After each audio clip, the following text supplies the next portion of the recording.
गत बहुत से वर्षों में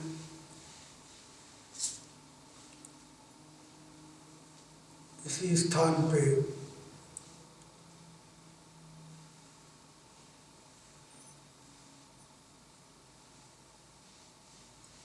आपने और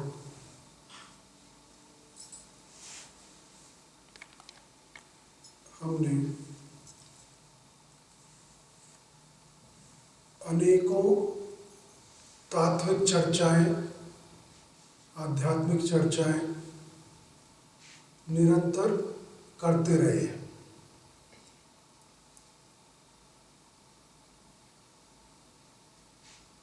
तो अगर पीछे जाके देखेंगे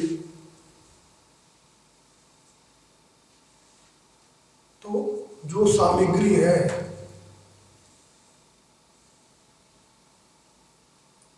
जितना बताया गया, जितना सुना गया, जितना ग्रहण किया गया, उसकी मात्रा बहुत अधिक है। यद्यपि साल में कुछ समय के लिए ही हम मिलते हैं, परंतु उसके उपरांत भी जो आध्यात्मिक सामग्री है या तात्विक चर्चा जितनी है वो बहुत है। और क्या इतने वर्षों में कहा गया, सुना गया, सब हमारी स्मृति में होगा, हमारी मेमोरी में होगा, क्या हमें याद रहेगा? तो वो संभव नहीं है।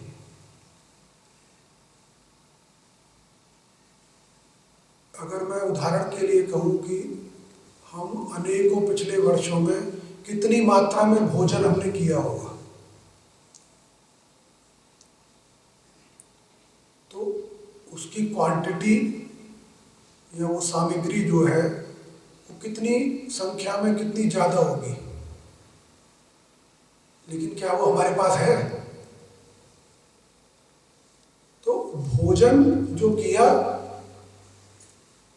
उस भोजन में से शरीर ने थोड़ा सा रस निकाल लिया, मूल तत्व निकाल लिया, या उसकी जितनी एनर्जी है वो निकाल ली, या उसका सार निकाल लिया, या जो उपयोगी है उसको निकाल लिया, और बाकी व्यर्थ हो गया।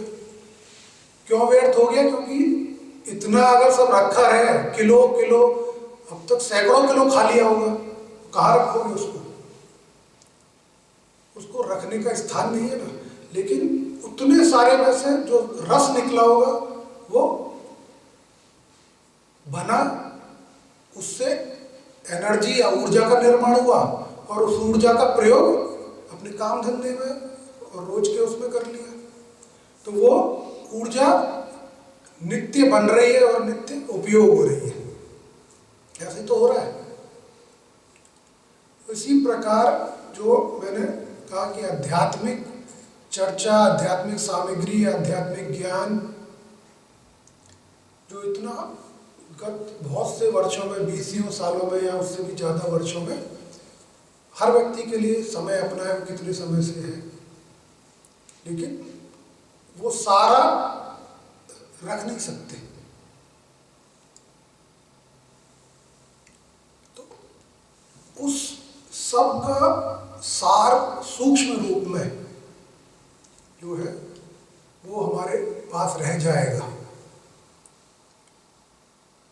और उस सार का उपयोग भोजन का रस, और रस से ऊर्जा, और ऊर्जा का उपयोग वो जीवन को चलाने में हुआ, रोजमर्रा के नित्य के कामों में। लेकिन आध्यात्मिक रस, उसकी ऊर्जा और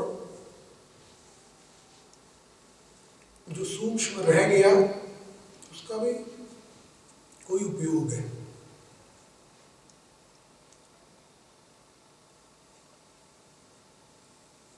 और वो उपयोग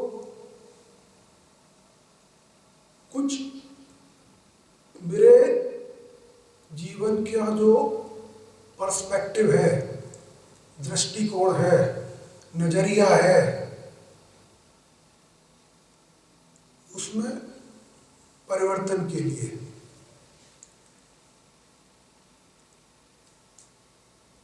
भोजन ने अपना कार्य किया और जो आध्यात्मिक भोजन है वो अपना कार्य करेगा।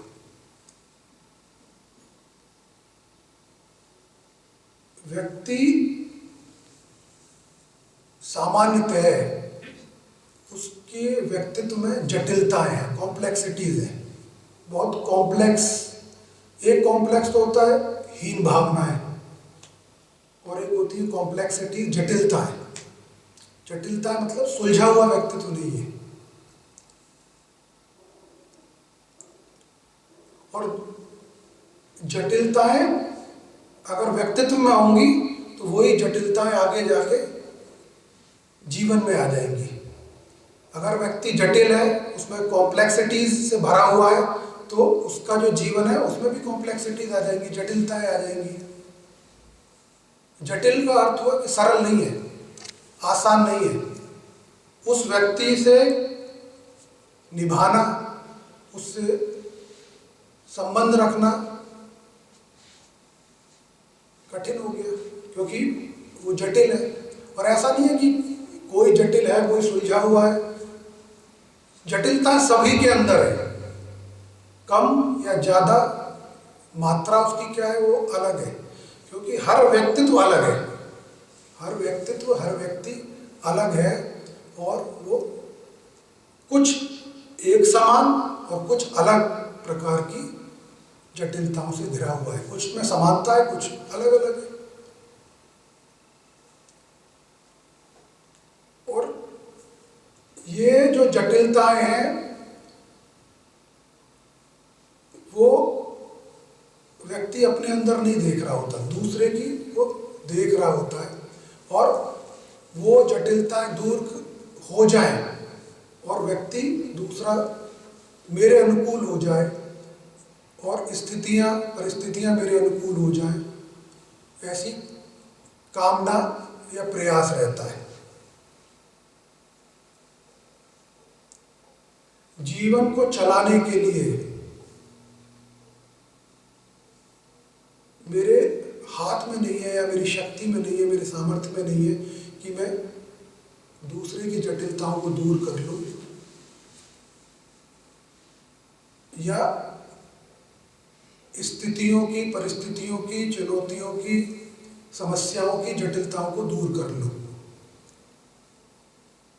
जब तक मेरी स्वयं की जटिलता दूर नहीं होंगी।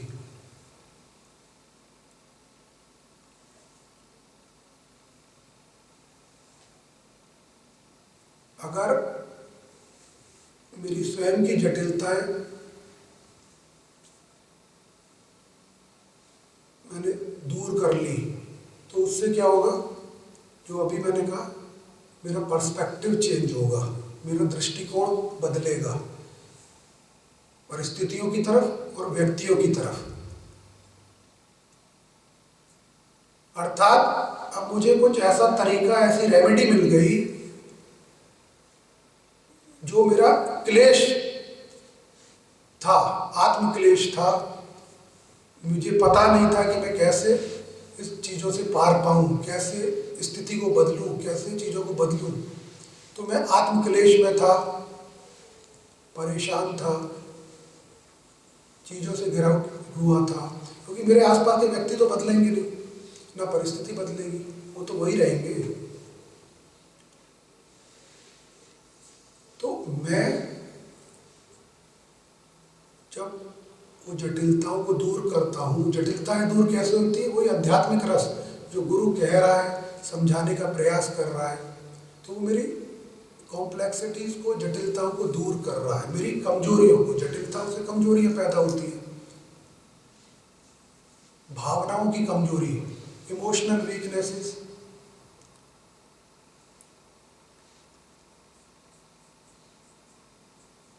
क्योंकि मैं सत्य के प्रकाश में जीवन को और व्यक्तियों को नहीं देख रहा होता, मैं एक बायस्ड इमोशंस के साथ अपनी लाभ हानि के अनुकूल अपने कार्य के अनुरूप चीजों को देख रहा होता हूँ। अर्थात मैं तटस्थ नहीं हूँ, न्यूट्रल नहीं हूँ, मैं बायस्ड इमोशन के साथ हूँ, या किसी कामना से ग्रसित होकर सोच रहा हूँ। जीवन में मैं उन्नति चाह रहा हूँ। अगर मैं बंधा हुआ हूँ जटिलताओं से, एक बंधा हुआ व्यक्ति उन्नति कैसे करेगा? मैं जो कहना चाह रहा हूँ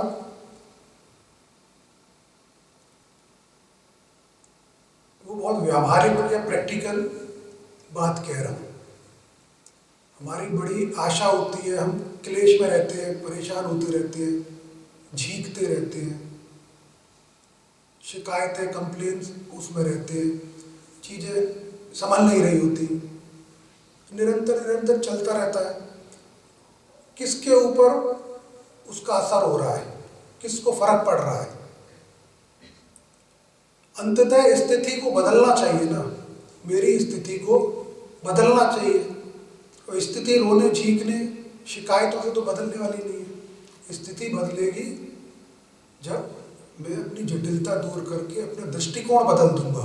दृष्टिकोण बदल दूंगा तो मेरी जो सोच है, मेरी भावनाएं हैं, वो बिल्कुल अलग तरह से काम करने लगेगी। तो अब जो आध्यात्मिक रस मैंने पिया, आध्यात्मिक गुरु की वाणी मैंने सुनी, अब मैं उसका प्रयोग कर पा रहा हूँ जीवन में।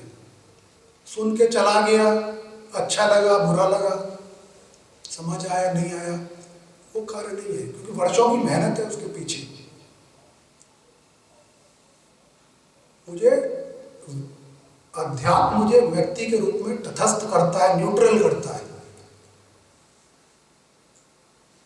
सबको देख रहा हूं, सारे संबंधों को संसार में तटस्थ होके, न्यूट्रल होके, without being biased, without being weak और सेल्फिश। किसी भी तरह से, बहुत तरह के इमोशंस है, बहुत तरह की भावनाएं हैं। तो जब मैं उस अवस्था को देखने लगता हूं सत्य में बैठकर, तो मैं व्यक्ति से बदलाव, उसके बदलाव के लिए जिंदगी भर प्रतीक्षा नहीं करता रहूंगा, क्योंकि कोई व्यक्ति आसानी से बदलता नहीं है, जटिलताओं से बाहर आता नहीं है। जैसा बन गया है, परसेप्शन में है, धारणाओं को लिए चल रहा है। तो अब मेरे पास उपाय क्या है? उपाय यही है कि जब मैं अपनी जटिलता दूर कर लूंगा तो मुझे दूसरा रास्ता मिल जाएगा, दूसरा रास्ता मिल जाएगा, और मेरी जो भावनाएं हैं वो बहुत सशक्त हो जाएंगी, मेरी निर्णय लेने की क्षमता बढ़ जाएगी और सही निर्णय लूंगा। Decisions being in weak emotions और वीक डिसीजंस, वो सही थोड़ी है। कमजोर भावनाओं से ग्रसित जो निर्णय लोगे वो सही थोड़ी होंगे, कमजोर होंगे। कमजोर होंगे तो वो टिक नहीं पाएंगे। जैसे ही समय की कसौटी पे वो पहुंचेंगे, उन्हें कसा जाएगा तो वो टूट जाएंगे, कमजोर हो जाओगे, टूट जाओगे, अपने निर्णय पे बने नहीं रह सकते। तो यही आध्यात्मिक सामग्री या जो भी हम निरंतर सुन रहे हैं, वो मेरे जीवन के दृष्टिकोण को बदले, मेरी जटिलताओं को दूर करे। तो जीवन में बहुत सारे छोटी छोटी घटनाएं निरंतर चल रही है, परिस्थिति चल रही है, व्यक्तियों से संपर्क चल रहा है, परिवार में, बाहर, समाज में, हर जगह। तो मैं प्रभावित ना हूँ, किसी की जटिलता से मैं प्रभावित ना हूँ, किसी की भावना से मैं प्रभावित ना हूँ, किसी के कहने सुनने से प्रभावित ना हूँ। क्योंकि कुछ भी तुम्हारे अंदर नहीं चला गया, किसी की भावना तुम्हारे अंदर नहीं चली गई, फिर भी तुम क्रोध में आ गए या इतने कमजोर हो गए कि आंखों से अश्रु बहने लगे, या झूठी प्रशंसा से बहुत उत्साहित हो गए। ये सब क्यों हो रहा है? क्योंकि मैं बहुत सीरियसली बहुत सारी चीज़ों को ले रहा हूँ, जिसको अगर मैं तटस्थ होता, न्यूट्रल होता, तो मैं जानता कि मेरा सत्य क्या है। स्वयं से ज़्यादा तो कोई किसी को जानता नहीं है। अगर कोई मेरी झूठी प्रशंसा कर रहा है तो मुझे नहीं पता कि ये झूठ बोल रहा है, फिर भी मैं प्रसन्न हो रहा हूँ। और अगर मेरी बुराई कर रहा है झूठी, तब भी मुझे पता है कि झूठी कर रहा है, मैं तो ऐसा हूँ नहीं, लेकिन फिर भी मैं प्रभावित हो रहा हूँ कि मेरी बुराई क्यों की जा रही है। अगर मैं वैसा नहीं हूँ और मेरी बुराई कर भी दे तो मुझ पर प्रभाव नहीं पड़ना चाहिए, क्योंकि मैं हूँ ही नहीं। और तो ये तो मैं एक साधारण उदाहरण दे रहा हूँ। मेरे कहने का तात्पर्य ये है कि मैं अध्यात्म से लेके क्या जा रहा हूँ, यहाँ पर कुछ समय देके मैं क्या लेके जा रहा हूँ, क्या बदल के जा रहा हूँ। और ये छोटी चीज़ नहीं है, पूरे जीवन को चलाती है। मेरी भावनाएं पूरे जीवन को चलाती है। जैसा मैं स्वयं को बना लूँगा वैसा अपने जीवन को बना लूँगा, सुलझा लूँगा, सुलझता हुआ चलूँगा। एक एक इमोशन मेरे जीवन का बहुत समय ले जा सकता है।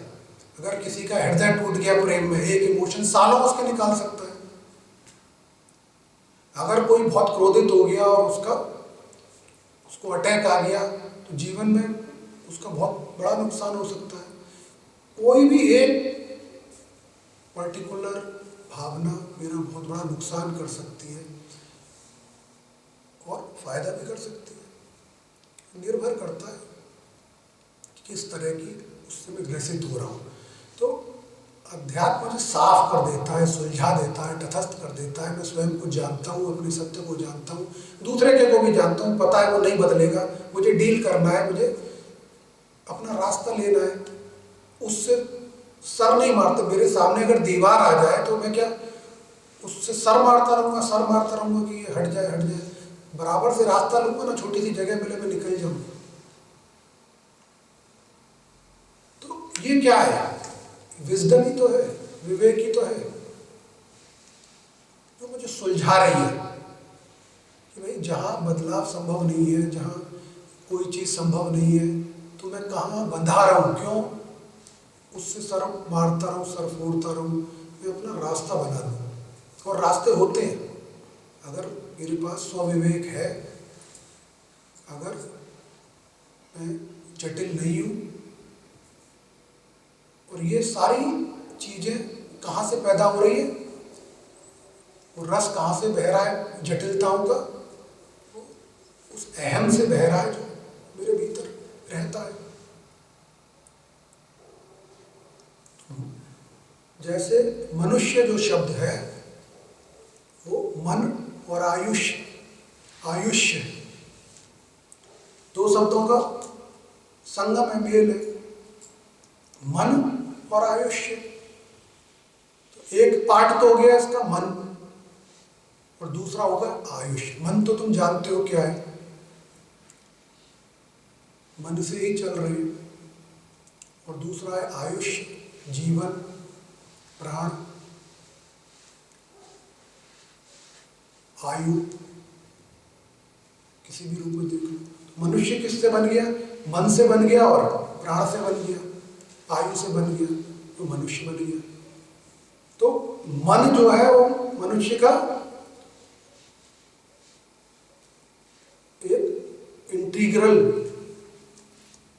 या उससे जुड़ा हुआ भाग है मन। क्या किसी पशु में मन है? पशुओं का मन होता है। अगर पशुओं का भी मन होता तो फिर वो पशु नहीं होते। मनुष्य में ही मन लगा हुआ है, मन के साथ मनुष्य है, पशु में मन नहीं है। तो हम संसार की बात करते हैं, संसार को माया के साथ जोड़ते हैं।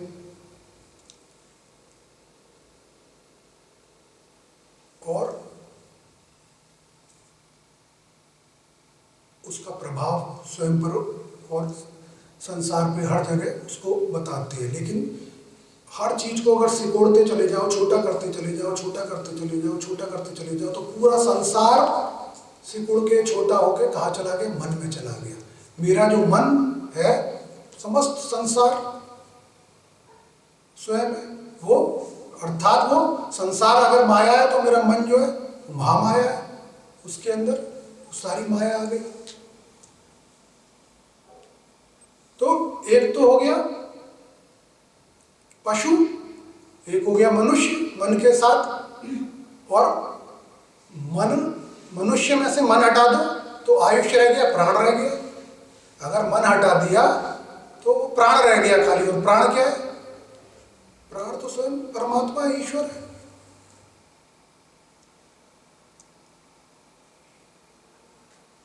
तो केवल और केवल मन के कारण ही मैं मनुष्य हूं। मन हट जाए तो परमात्मा ईश्वर स्वरूप हो गया, प्राण हो गया। प्राण हो गया तो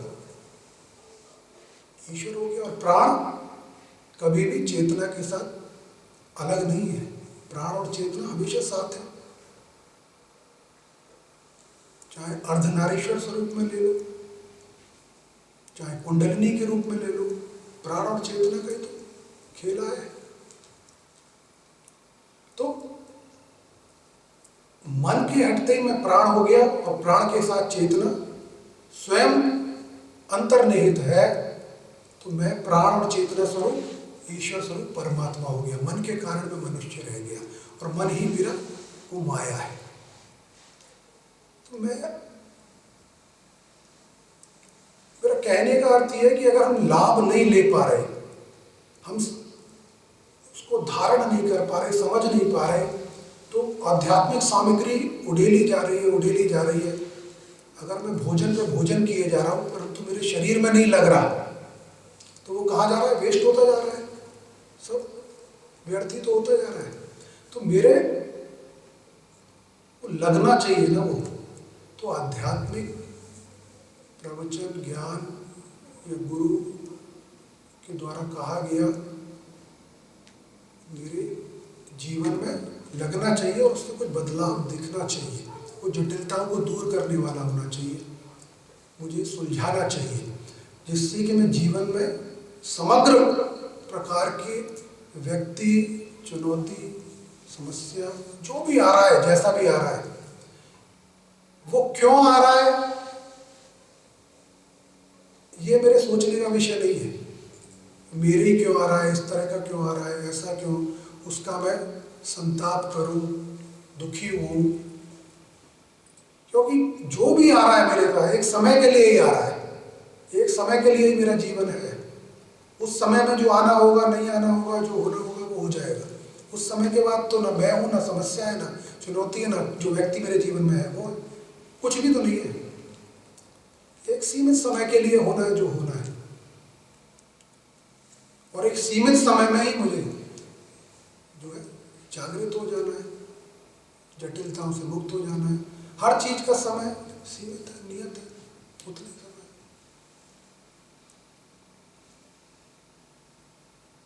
तो जागृति वही है कि मैं जान रहा हूं, जगा हुआ हूं कि मुझे क्या लेना है, क्या करना है, और मेरे साथ क्या होना है, किस बदलाव तक मुझे पहुंचना है। तो इंडिविजुअल के रूप में, अकेले मैं उतना जो है स्वयं के साथ वो क्रिया करता रहूँगा, और वो क्रिया से मेरा सुलझता रहूँगा, और हर चीज को डील करने का, हर चीज से कैसे निपटना है वो मैं स्वयं सीख लूँगा, क्योंकि मैं अपनी जटिलताओं को दूर कर लिया। और ऐसा नहीं है कि सारी जटिलताएं दूर हो गई तो वो वापस नहीं आएंगी, वो क्रम आना जाना चलता रहता है, क्योंकि अभ्यास लगता है समय के साथ, समय के साथ, समय के साथ। जब चीजें दृढ़ होती है मेरे अंदर, जटिलताएं तो बहुत दृढ़ है मेरे अंदर, बहुत दृढ़ता से है, तो वो जाएंगी, फिर थोड़ी वापस आएंगी, उसकी आवृत्ति, तीव्रता कम होती चली जाएगी, और धीरे धीरे उसका प्रभाव मेरे ऊपर बहुत सीमित हो जाएगा, बहुत कम हो जाएगा। अर्थात मेरा जो रिएक्शन आएगा किसी भी चीज़ पे वो बहुत थोड़ा आएगा, मैं और शांत हो जाऊंगा और जीवन और परिस्थितियों से, व्यक्तियों से निपटना सीख जाऊंगा। तो मैं क्या होगा, हल्का हो जाऊंगा। बहुत सारी चीज़ें में जो मुझे व्यक्ति या संसार देना चाहता है, मैं उसको रिसीव ही नहीं कर रहा, मैं उसको राइट वे उसको रिजेक्ट कर देता हूँ, मैं लेता ही नहीं उसको, अपने उसको धारण ही नहीं कर रहा मैं। तो जब मैंने धारण ही नहीं की, मैंने उसको रिसीव ही नहीं किया, तो मेरे इमोशन या भावनाएं डिस्टर्ब नहीं हुई। जब इमोशन और भावनाएं डिस्टर्ब नहीं हुई तो मैं तटस्थ रह सकता हूँ, न्यूट्रल रह सकता हूँ और अपने काम में लगा रहूँगा जो मेरा काम है और उन्नति कर जाऊँगा, साधारण जीवन में भी और आध्यात्मिक जीवन में भी। जैसे उदाहरण के लिए हॉल में जाते हो ना, पिक्चर देखने जाते हो, तो वहाँ क्या मिलता है, जब जैसे ही उसमें घुसते हो अंदर तो सामने एक पर्दा लगा हुआ है, सफेद रंग का पर्दा होता है ना सामने, तो तुम जाके बैठ गए तो सामने सफेद रंग का पर्दा लगा है, तो कुछ नजर आ रहा है उस पर्दे पे? कुछ नजर नहीं आ रहा, केवल सफेद पर्दा नजर आ रहा है। तो अब उसके कुछ समय बाद कहीं से उस पे कुछ डाला जा रहा है, कुछ रोशनी डाली जा रही है, कुछ किरणें डाली जा रही है और वहां पर चलचित्र या पिक्चर शुरू हो गई। तो अब तुम्हें पता है कि ये एक सफेद पर्दा था या कुछ नहीं था, और उसके बाद जब कहानी शुरू हुई, कैरेक्टर्स आ गए, उसमें व्यक्ति आ गए और उन्होंने अपना अभिनय शुरू किया, काम शुरू किया। तो मेरे जो भावना है, मेरी इमोशन है, ये जानते हुए कि ये सफेद पर्दा है, अब उसके साथ घटित होने वाला, अगर जो विलेन है, जो गंदा आदमी है, वो टॉर्चर कर रहा है किसी को तो मुझे गुस्सा आ रहा है, अगर हीरो मार रहा है तो मैं खुश हो रहा हूँ, जैसे मेरे हाथ चल रहे हैं, अगर प्रेम हो रहा है तो मुझे अच्छा लग रहा है, अगर ट्रेजेडी हो रही है तो मैं रो रहा हूँ। सारी चीज़ें मैं कर रहा हूँ, सारी चीज़ें मुझे इफेक्ट कर रही है, मेरी भावनाओं में आ रही है और जा रही है। जैसे सीन बदल रहा है, मेरी भावनाएं बदल रही है, नया सीन आया तो वैसी हो गई, कॉमेडी हुई तो मैं हंसने लगा। तो पर्दा तो सफ़ेद है, मैं जानता था, अभी 2 घंटे पहले के सामने सफ़ेद पर्दा लगा हुआ है, फिर भी मैं सफ़ेद पर्दे को भूल गया और मैं वो हर चीज़ पे मेरे इमोशन रिएक्ट कर रहे हैं जो कहीं ना कहीं मेरे इनर कॉन्शियसनेस को या चेतना को पता है कि वो असत्य है, वो झूठ है, लेकिन मैं पूरे 2, ढाई, 3 घंटे उसको सत्य मान के सारे इमोशन मेरे बाहर आ जाते हैं, हर तरीके के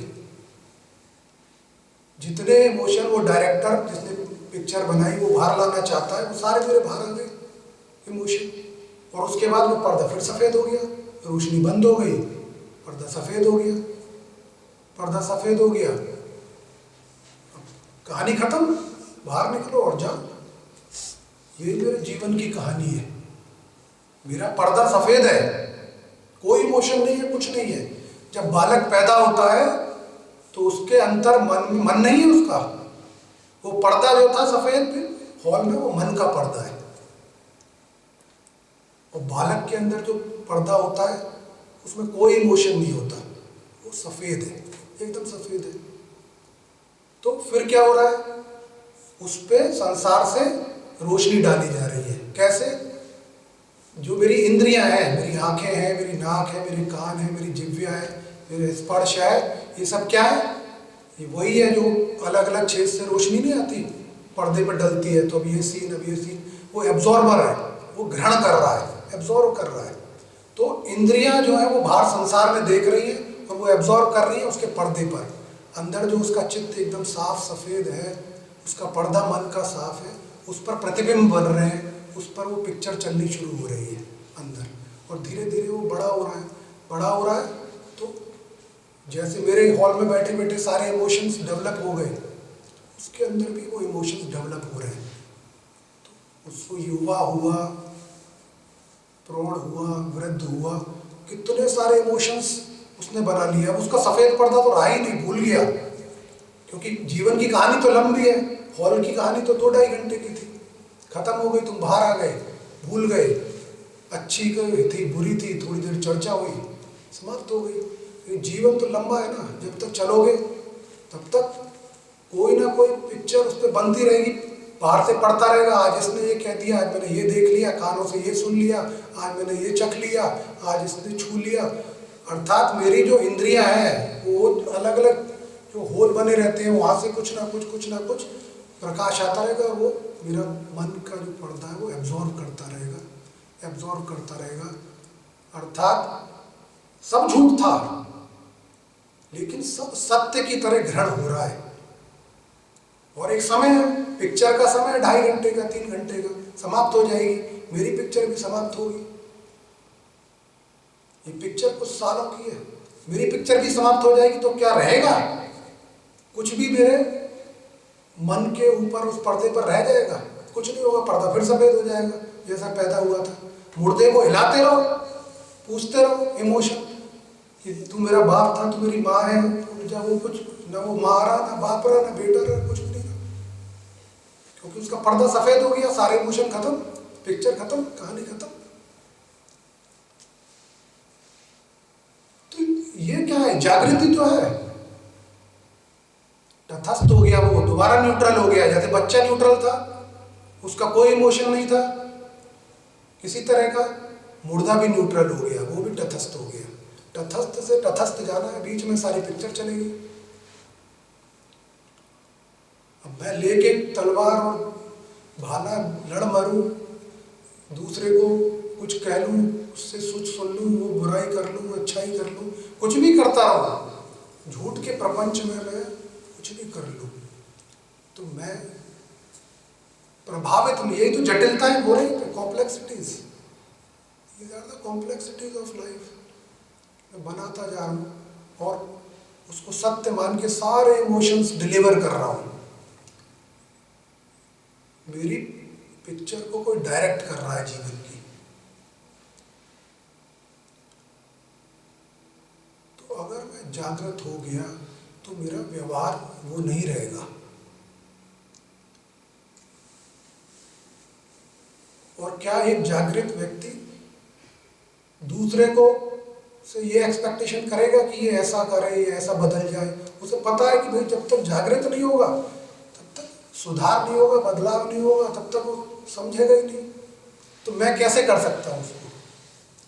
कोई साधन है किसी को बदलने का या अपने अनुसार बनाने का? कोई साधन नहीं है। मैं स्वयं को बदल सकता हूँ, स्वयं का दृष्टिकोण बदल सकता हूँ, अपना पर्सपेक्टिव बदल सकता हूँ, और वही काफ़ी है, उससे ज़्यादा मुझे कुछ चाहिए नहीं। तो मैं हल्का हो जाता हूँ, बुराई मुझे छूती नहीं, अच्छाई का भी सत्य मैं जानता हूँ, मैं क्या हूँ मैं जान रहा हूँ, कोई क्या बोल रहा है, क्या कह रहा है, क्या मुझे समझा रहा है, हर चीज का सत्य मैं जान रहा हूँ। तो मुझे रिएक्ट करना उस पर आवश्यक नहीं है हर चीज पे, क्योंकि मैं एब्जॉर्व कर लेता हूँ, सत्य पता है, और वो समाप्त हो गया, बिना रिएक्शन के, बिना एक्सपेक्टेशन के।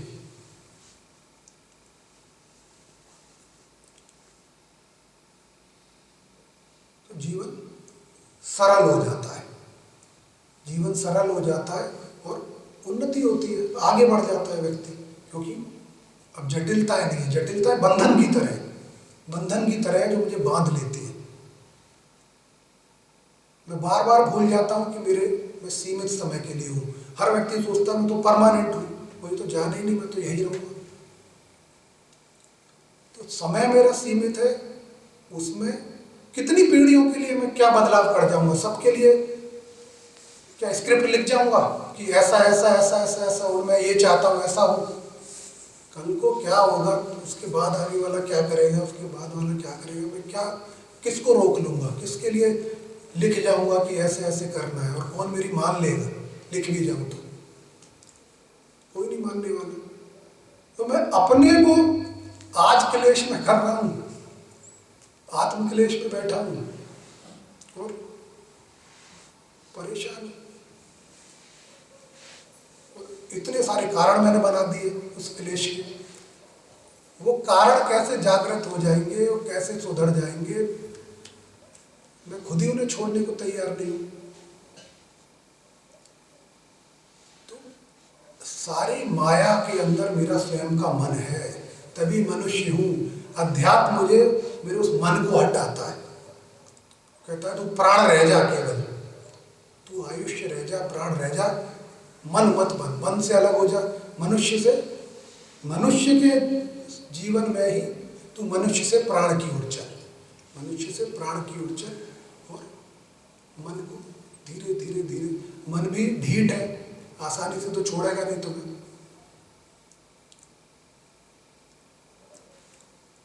लेकिन प्रयास हो सकता है, जटिलता कम हो सकती है, मन का प्रभाव कम हो सकता है, और मन कमजोर होता जाए, मैं सशक्त होता जाए, मेरे भीतर का मन कमजोर होता जाए।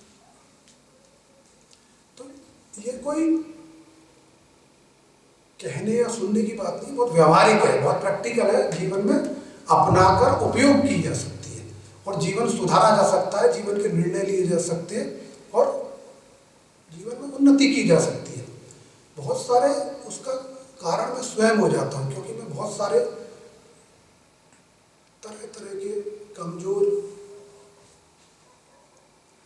या अशांत भावनाओं और इमोशन से घिरा रहता हूँ निरंतर, और जूझता रहता हूँ, जूझता रहता हूँ, जूझता रहता हूँ, और समय जाता रहता है।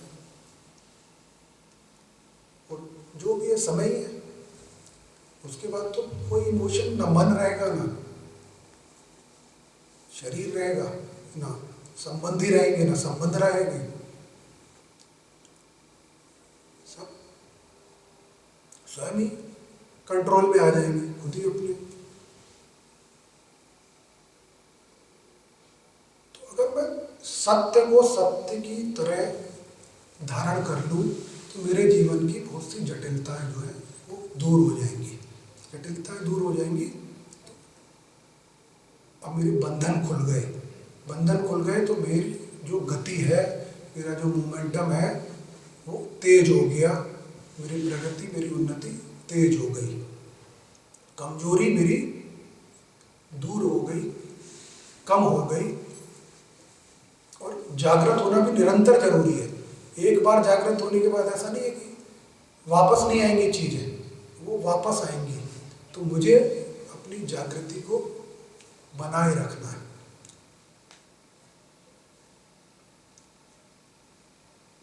तो किसी भी सिचुएशन से, व्यक्ति से काउंटर करके या उससे लड़ झगड़ के काम नहीं होता। काम होता है वाइजली, विजडम के साथ और सत्य के साथ मेरा काम होता है।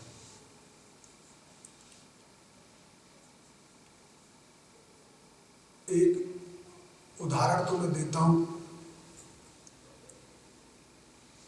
एक व्यक्ति जो है एक जहर की पुड़िया लाता है और कहता है मैं तो मरूंगा, और रात को जहर की पुड़िया खा के सो जाता है। दुखी होगा, क्लेश में होगा। अब सुबह उसकी आंख खुलती है, आंख खुलती है तो उसे लगता है कि मैं तो मर गया, क्योंकि रात को तो मैंने जहर खाया था, तो मुझे तो मर जाना चाहिए, तो मैं मर गया, मरा हुआ हूँ। अब क्योंकि हर चीज आजकल नकली आ रही है,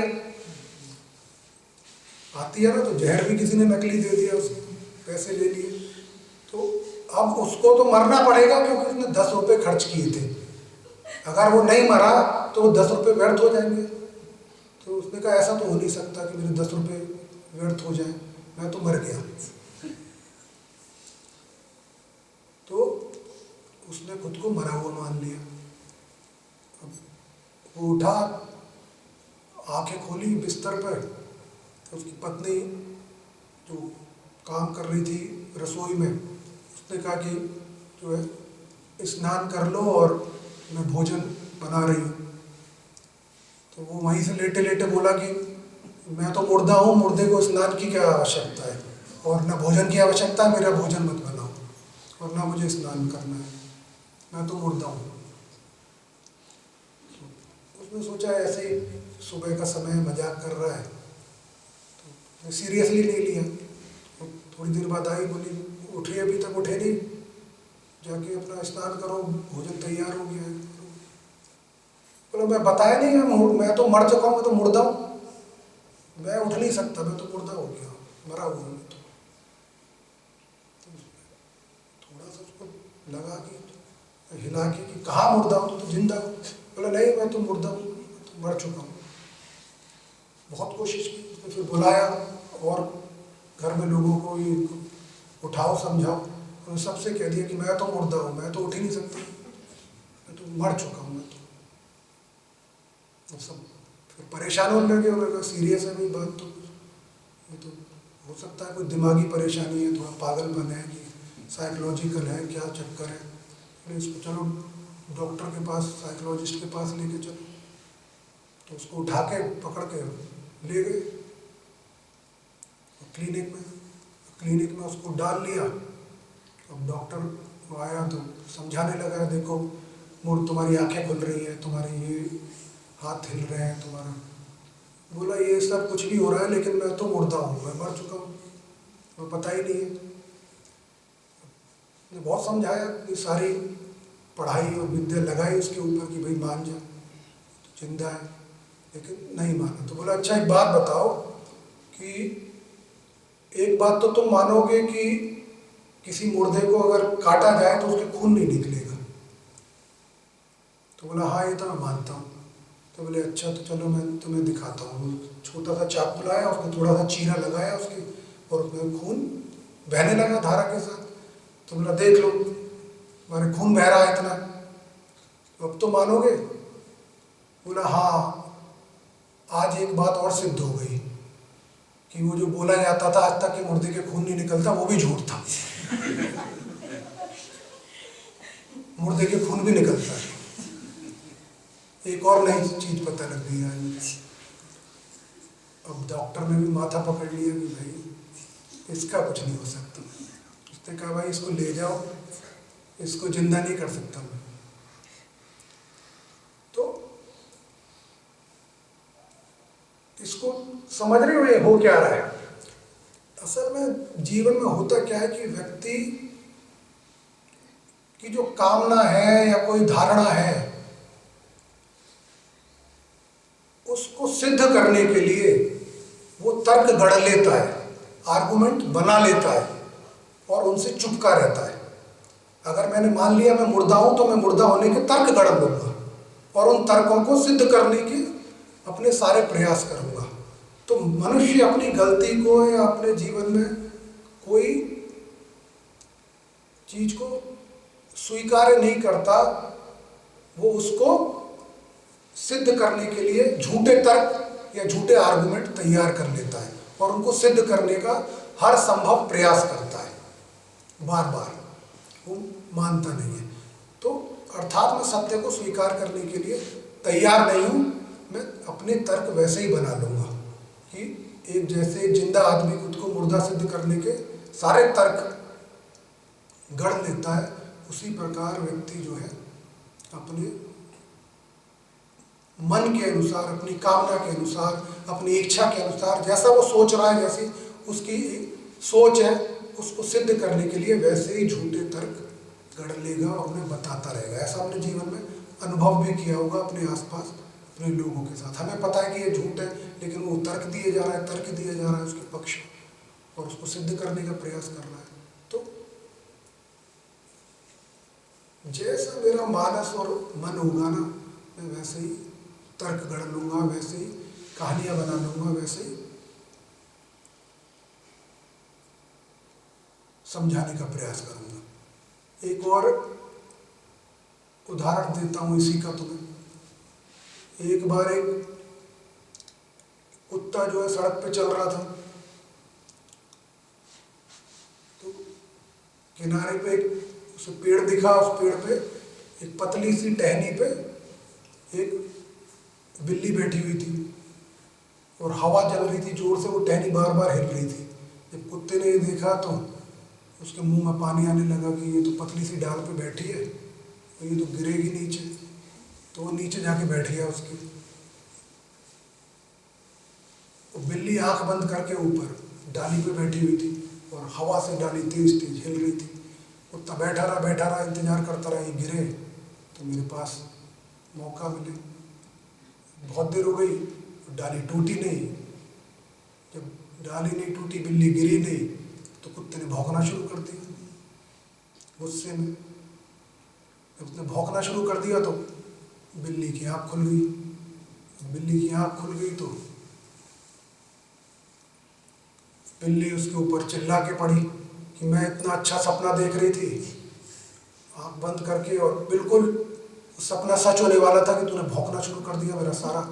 मैं क्या सपना देख रही थी कि मैं देख रही थी चूहों की बारिश हो रही है, मोटे मोटे रसीले, और बस वो मेरे मुंह में ही आने वाले थे, तूने भौंकना शुरू कर दिया, मेरा सपना टूट गया। तो कुत्ते को बड़ी गुस्सा आई। तो कुत्ता बोला, तू तो निरी मूर्ख है, निपट गंवार है, तूने कोई शास्त्र नहीं पढ़े, तूने कोई श्लोक नहीं देखे, तूने क्या जीवन में करा है, कुछ भी नहीं जानती, इतनी निरी मूर्ख है। अरे आकाश से कभी चूहों की बारिश थोड़ी होती है, आकाश से तो हड्डियों की बारिश होती है। अगर तूने शास्त्र पढ़े होते तो तुझे पता होता कि आकाश से तो हड्डियां बरसती है। तो बोली, कुत्तों के शास्त्र में होता होगा, हमारे शास्त्र में तो चूहे ही बरसते हैं। तो फिर वही उदाहरण कि जैसी मेरी कामना है वैसे ही तर्क में गढ़ लूंगा। मुझे तो उसको बिल्ली को खाना था, बिल्ली को चूहे खाने थे, तो देखो बिल्ली नहीं मिली तो हड्डियां, सही। इसलिए उसके शास्त्र में हड्डियां लिखी थी, मैंने अपने शास्त्र भी अपने कामना के अनुसार बना लिए। कि मेरे किसने शास्त्र पढ़े हैं, कितने लोग शास्त्र पढ़ते हैं, लेकिन हर व्यक्ति शास्त्र का उदाहरण दे देता है कि शास्त्र में तो ये लिखा है। तो मैं क्या चाह रहा हूं वैसे ही मैंने कह दिया, मेरे शास्त्र तो ये कहता है, क्योंकि मेरी तो तू सुनेगा नहीं, कम से कम शास्त्र की सुन। तो जैसा मेरा मन है, जैसी मेरी कामना है, वैसे ही तर्क में गढ़ लेता हूं और उनको सिद्ध करने का प्रयास करता हूं। तो मन जो है मनुष्य का आधा भाग है, और मन ही माया है, मन ही संसार है सारा। और इतने सालों में उस पटल पे बहुत सारी चित्र कथाएं, बहुत सारी पिक्चरें चल गई और निरंतर चल रही है। अब वो पर्दा सफेद नहीं होगा मृत्यु तक दोबारा। जो कुछ भी मेमोरी में है, स्मृति में है और चलता जा रहा है, तब तक वो साफ नहीं हुआ ना पर्दा। जब स्मृतियां मिट जाए, मेमोरी खत्म हो जाए, तभी तो पर्दा साफ होगा। और उसके दो ही तरीके, या तो बालक हो जाओ बिल्कुल छोटा, या मुर्दा हो जाओ। तब तक तो पुरानी स्मृतियां तो चली रही है, नई और बन रही है, निरंतर वो चल रही है। ऐसे ही एक बार एक व्यक्ति की पत्नी जो है वो बहुत बीमार थी, तो अस्पताल में एडमिट करा दिया उसको। तो कुछ दिन एडमिट रहने के बाद डॉक्टर एक दिन उसके पास आया और बोला कि सारे प्रयास हमने करके देख लिए, लेकिन अब कुछ काम नहीं कर रहा, अब केवल 2 दिन शेष है। तो बोला मैं बहुत दुखी हूँ आपको ये बताते हुए कि अब केवल 2 ही दिन शेष है, मुझे बहुत दुख है इस बात का। तो उसका वो पति बोला कि जब 2 ही दिन शेष है तो फिर आप इतने दुखी क्यों हो? केवल 2 ही दिन शेष है ना, मैं तो 30 साल से उसको झेल रहा हूँ, अब तो केवल 2 ही दिन शेष है, तो इसमें इतने दुख की क्या बात है?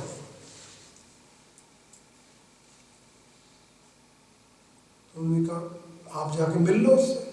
बोला हाँ अब तो 2 ही दिन शेष है, मिल लेता। तो जाके मिला तो पत्नी ने भी सुन लिया कि 2 ही दिन शेष है। तो बोली कि इसमें इतने प्रसन्न मत हो, 2 दिन बाद जब मैं मरूंगी तो उसके बाद भी मैं जो है शरीर छोड़ दूंगी तो मैं नहीं छोड़ूंगी। तो मैं तुम्हारे साथ साथ हर समय रहूंगी और तुम्हें देखती रहूंगी, तुम कर क्या रहे हो, कहाँ जा रहे हो, क्या कर रहे हो। तो इस भूल में मत रहना कि मैं 2 दिन बाद होंगी नहीं। तो एक बार को तो डर गया, फिर उसे लगा कि देखा जाएगा जो भी होगा, अभी तो मुक्ति मिलेगी। तो 2 दिन बाद वो मृत्यु हो गई, उसकी मृत्यु हो गई। तो अपना घर आया, रिलैक्स करने लगा। उसके बाद उसने कहा चलो अब अपनी नित्य क्रिया पे जो भी है अपना काम है वो चलते हैं। तो अपना वो गया, घूम फिर के आनंद करके सब एंजॉय करके घर का दरवाज़ा उसने खोला गुनगुनाते हुए। जैसे ही घर का दरवाज़ा खोला सामने वो पत्नी खड़ी नजर आ गई। बोली अंदर आ जाओ। बोली मुझे सब पता है कहाँ कहाँ गए थे। तो पहले जुआ खेलने गए, फिर मदराले गए, तुम पी के आए हो ये सब। बोली आज तो पहला दिन है, आज मैं तुम्हें माफ़ कर देती हूँ, मैंने पहले ही कहा था कि मैं छोड़ के नहीं जा रही हूँ, लेकिन आज आखिरी बार है। आज के बाद अगर कुछ भी इस तरह का जो हुआ समझ लो कि मैं हर क्षण तुम्हें देख रही हूँ, हर क्षण तुम्हारे साथ हूँ। अब वो घबराने लगा, डर गया। और अब रोज वो जैसे ही कहीं भी जाए शाम को उसकी पूरी खबर पूरी क्लास को लगा दे। और अब डर के मारे वो कुछ भी करे ना, जो भी करना चाहता था, जो भी एंजॉय करना चाहता था कुछ, मतलब किसी भी और स्त्री के साथ मुझे दिख मत जाना, दूसरी शादी कर मत लेना। तो हालत बहुत खराब हो गई कि भाई अब डरने लगा, रोज घर में घुसते हुए भी डरने लगा। पूरे दिन की कहानी तो उसको पता होगी, तो कुछ भी ऐसा करो नहीं, ये तो इससे तो जिंदा ही अच्छी थी, कम से कम पता तो नहीं होता था मैं बाहर क्या करके आ रहा हूँ। तो इसको पता हो रहता है सारी चीज़ों को। बहुत परेशान हो गया। तो जब बहुत डर में रहने लगा तो उसका एक मित्र बोला कि जो बाबा आए हुए हैं वो बहुत चमत्कारी बाबा हैं, एक बार उनसे मिल लो, तो वो कोई उपाय तुम्हें बता देंगे। तो अपना बाबा के पास गया। बाबा 24 घंटे के लिए आए थे बस, अगले दिन उनको जाना था। तो बाबा ने उसकी सारी व्यथा सुनी। तो बाबा बोले कि ये एक डब्बा रखा है, इसमें से एक मुट्ठी चावल ले जा, एक मुट्ठी चावल ले जा, और जब इस बार तेरी पत्नी तुझे मिलेगी और तेरी सारी बातें बता रही होगी क्या क्या करके आया है, तो अंत में उससे ये पूछ लेना, ये बता मेरी मुट्ठी में चावल कितने, इनकी संख्या बता, कितना नंबर है। तो बोला बाबा तुम जानते नहीं हो उसको, उसे सब पता है, उसे ये भी पता होगी कि मैं बाबा के पास आया हूँ और बाबा ने क्या कहा है, बाबा ने चावल दिए, उसे सब पता होगा, उससे कुछ भी छुपा नहीं है। बाबा बोले कोई बात नहीं, बस जाके इतना काम कर रहा हूँ, कल मेरे पास आइए। तो चला गया। जब गया तो फिर वही हाल, उसने उठा के उसको कि बाबा के पास गया था, मुझसे छुटकारा पाना चाहता है, उसने उनको ताड़ना शुरू करा। हिम्मत कैसे हुई जाने की, सोचता मैं तेरे को छोड़ दूंगी इससे, ये मुट्ठी में जो तू चावल लाया है इससे कुछ नहीं होने वाला तेरा, इस सब में इन सब से ऊपर हूँ। उसने सारा उसका कहानी सुना दी उसकी उसी तरह। तो वो हतोत्साहित हो गया, तो सब दम निकल गया, बोला कि इससे तो कोई फायदा नहीं है, बाबा कुछ नहीं कर पाए थे तो सब पता है। बोला फिर भी चांस ले लेता हूँ, एक बार जो बाबा ने कहा है वो तो कह ही देता हूँ। तो उसने बोल दिया अच्छा ये सब तो ठीक है, ये बता मेरे इसमें कितने चावल है मुट्ठी में। उसने जैसे ही ये बोला कि कितने चावल है मुट्ठी में, वो पत्नी गायब हो गई वहाँ से। उसने सब जगह देखना शुरू करा, आवाज़ लगाना, देखा कहीं कोई पत्नी नहीं, कहीं कुछ नहीं। बाबा तो वाकई में चमत्कारी था, इसने तो मेरा काम कर दिया वास्तव में। तो भागा भागा भागा बाबा के पास पहुंचा। बोला बाबा जो आपने कहा था वो तो सच हो गया, तो छोड़ के चली गई मुझे, मैं तो मुक्त हो गया। ये कैसे कर दिया आपने, जो इतने दिन से कोई नहीं कर पाया, ये कैसे हो गया। तो बाबा बोला कि वास्तव में तेरी पत्नी को वही सब पता था जो तुझे पता है, जो तुझे भी नहीं पता वो तेरी पत्नी को भी नहीं पता, क्योंकि वो तेरा मन था, मन का प्रतिबिंब था, मन का रूप था। तो जो भी तू कुछ करके आता था वो तुझे पता होता था, इसलिए वो तुझे, क्योंकि तेरी पत्नी ने कहा था कि मैं वहीं रहूंगी, तुझे पत्नी दिखती थी, और क्योंकि तुझे सब पता होता था वही चीज, तो उससे सुनता था। जब मैंने तुझे चावल दिए तो तुझे भी नहीं पता था कि कितने चावल है तेरी मुट्ठी में। तो जब जो चीज तुझे नहीं पता, तो वो जो तेरे मन का जो वहम है, भ्रम है, उसको कहाँ से पता होगा। तो जैसे ही तूने बोला कि इसमें कितने चावल हैं, तो क्योंकि तुझे ही नहीं पता, तो वो सामने वो था ही नहीं वास्तव में, वो सब भय था। वो भय ने पत्नी का रूप ले लिया था, क्योंकि वो कह के गई थी, और तुझे सब पता होता था क्या क्या करके गया है, तो वही सब तो सुनता था, और तुझे लगता था कि पत्नी वास्तव में मेरे पीछे पीछे चल रही है, सब उसे पता है। तो इसलिए मैंने वो चावल दिए थे कि चावलों की संख्या तुझे भी नहीं पता थी, तो जैसे तूने कहा जो चीज़ तुझे नहीं पता वो उसे भी नहीं पता, तो वो गायब हो गई अपने। तो अभी चावल को वापस इसमें डाल दे, इसको मैं बना के खा लूँगा, तो जा हो गया काम। तो ये फिर एक वही चीज़ है कि मन जो सोच रहा होता है, वैसी कहानी, कथा, उदाहरण, तर्क गढ़ लेता है, बना लेता है। वो सत्य नहीं होता, वो रियलिटी नहीं है। तो एक ऐसा झूठा, अदृश्य ऑरा या वातावरण हर व्यक्ति के चारों ओर बन जाता है कि उससे निकल नहीं पाता, पूरा जीवन उसे यही लगता रहता है और उसी में फंसा रहता है। क्योंकि तुम जो कर रहे हो तुम्हें तो पता है ना कि क्या करके आए हो, क्या कर रहे हो, वही भय का कारण है।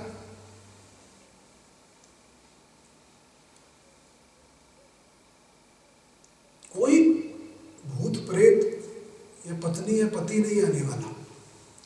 मेरे मन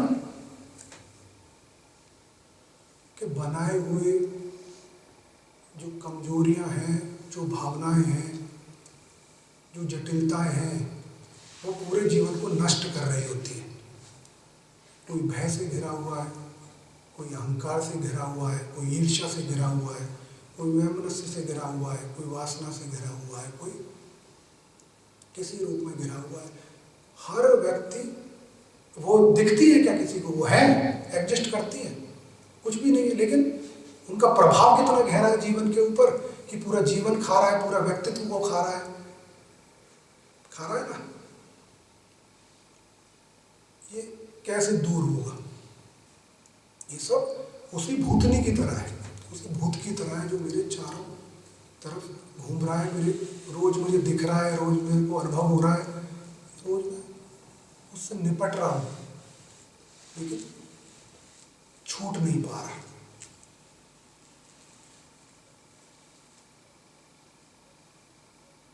तो मन को मनुष्य से हटाना पड़ेगा। मैं प्राण हूँ, मैं परमात्मा हूँ, मैं ईश्वर हूँ।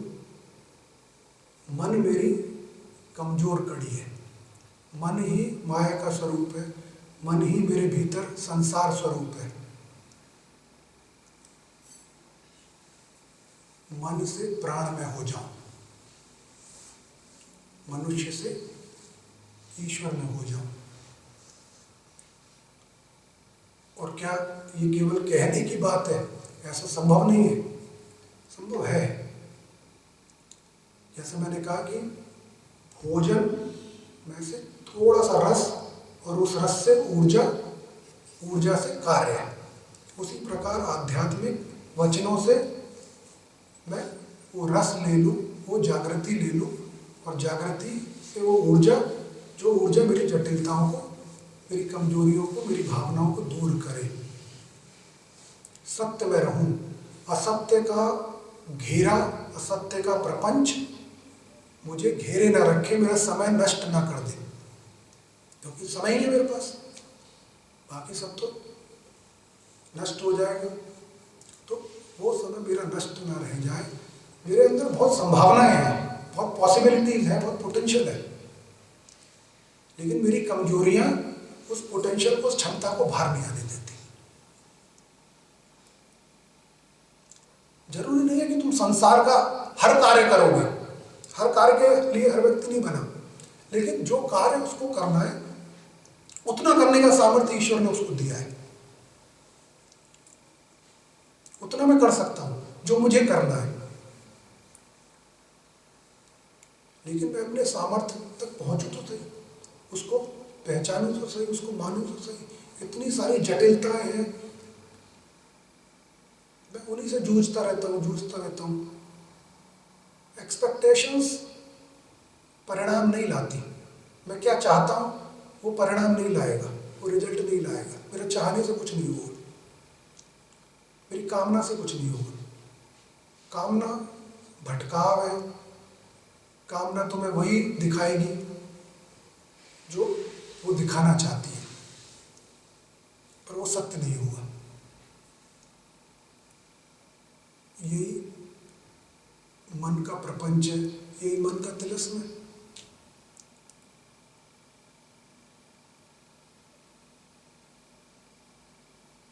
तो जो उस तिलिस्म को थोड़ी देर के लिए छांट दे, वही गुरु है। थोड़ी देर के लिए मैं इसलिए कह रहा हूं क्योंकि हमेशा के लिए नहीं हो सकता। आधा आधा भाग है, प्राण और मन आधा आधा भाग है, अर्थात उसका वेटेज, उसका भार बराबर है, उसकी शक्ति बहुत है।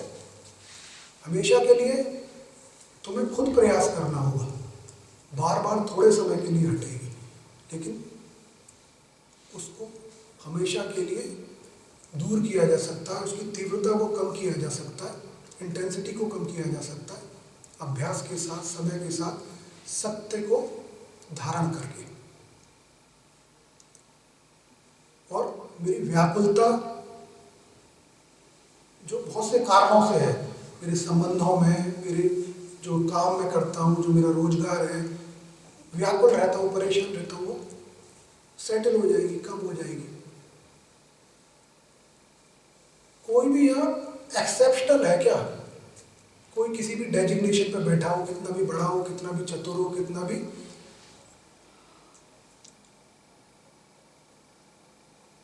समर्थ हो, है तो मनुष्य। उसकी सीमाएं हैं, उसमें कमियां हैं, उसकी कमजोरियां हैं। मैं भी उसमें से एक हूं। तो मैं क्यों प्रभावित होऊंगा किसी से बहुत ज्यादा?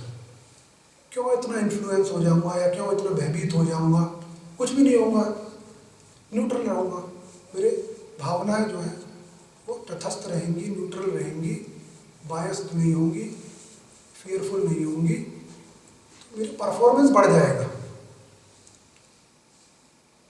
मेरी क्षमता बढ़ जाएगी, मैं अपने पोटेंशियल पे काम कर पाऊंगा।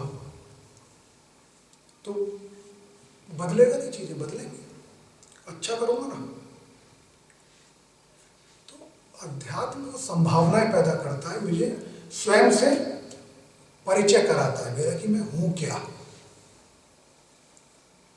मैं कोई ढीला ढाला, कमजोर, अशक्त, जटिल प्राणी नहीं हूं। मेरे अंदर प्राण भी है, प्राण भी उतनी शक्तिशाली है। मेरे अंदर चेतना भी है, वो चेतना भी उतनी शक्तिशाली है जितना मन है।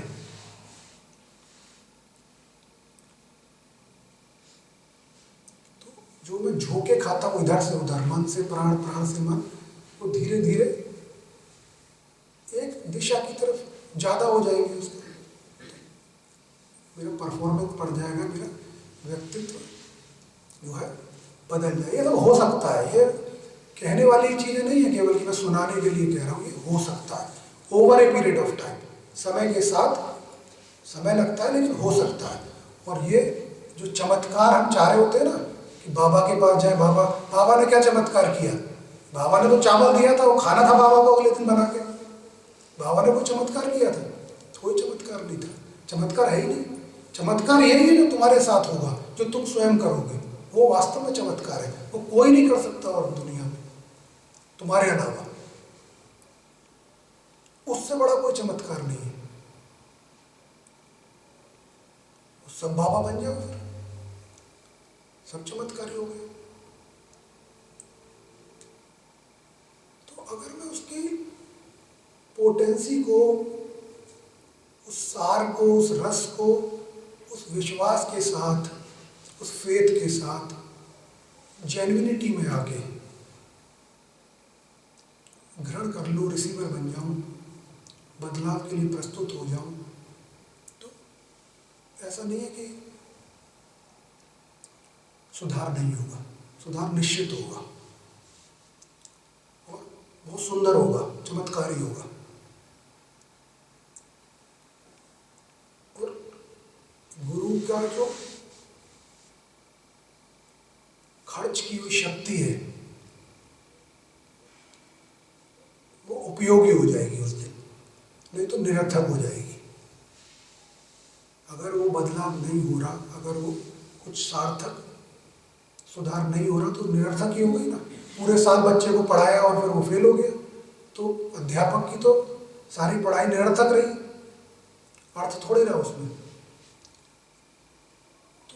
तो गुरु की भी प्रयास सार्थक हो जाएगी और शिष्य का जीवन सार्थक हो जाएगा। तो संभावनाएं बहुत है, पॉसिबिलिटी बहुत है, बहुत कुछ बदल सकता है। और सुख दुख हर प्रकार से निकलते हुए, न्यूट्रल होके, तटस्थ होके हम सुंदर, अच्छा निर्माण और बदलाव करने में सक्षम है, बिना किसी XYZ को देखे हुए कि मेरे परिवार में ये कौन है, ये कौन है। वो सब ठीक है, संबंध है कुछ समय के लिए, परंतु मैं मनुष्य होके ही नहीं समाप्त होना चाहता, मैं मनुष्य से प्राण होके जाना चाहता हूँ। मुझे वो शक्ति प्रदान की हुई है, मुझे मिली हुई है। तो ऐसे ही कुंडली जागरण हो जाता है। कुंडली जागरण यही तो है कि मैं वो यात्रा जो जटिलताओं से शुरू होती है और मुक्ति पे समाप्त हो जाती है। यही तो कुंडली जागरण है, यही तो क्रिया योग है।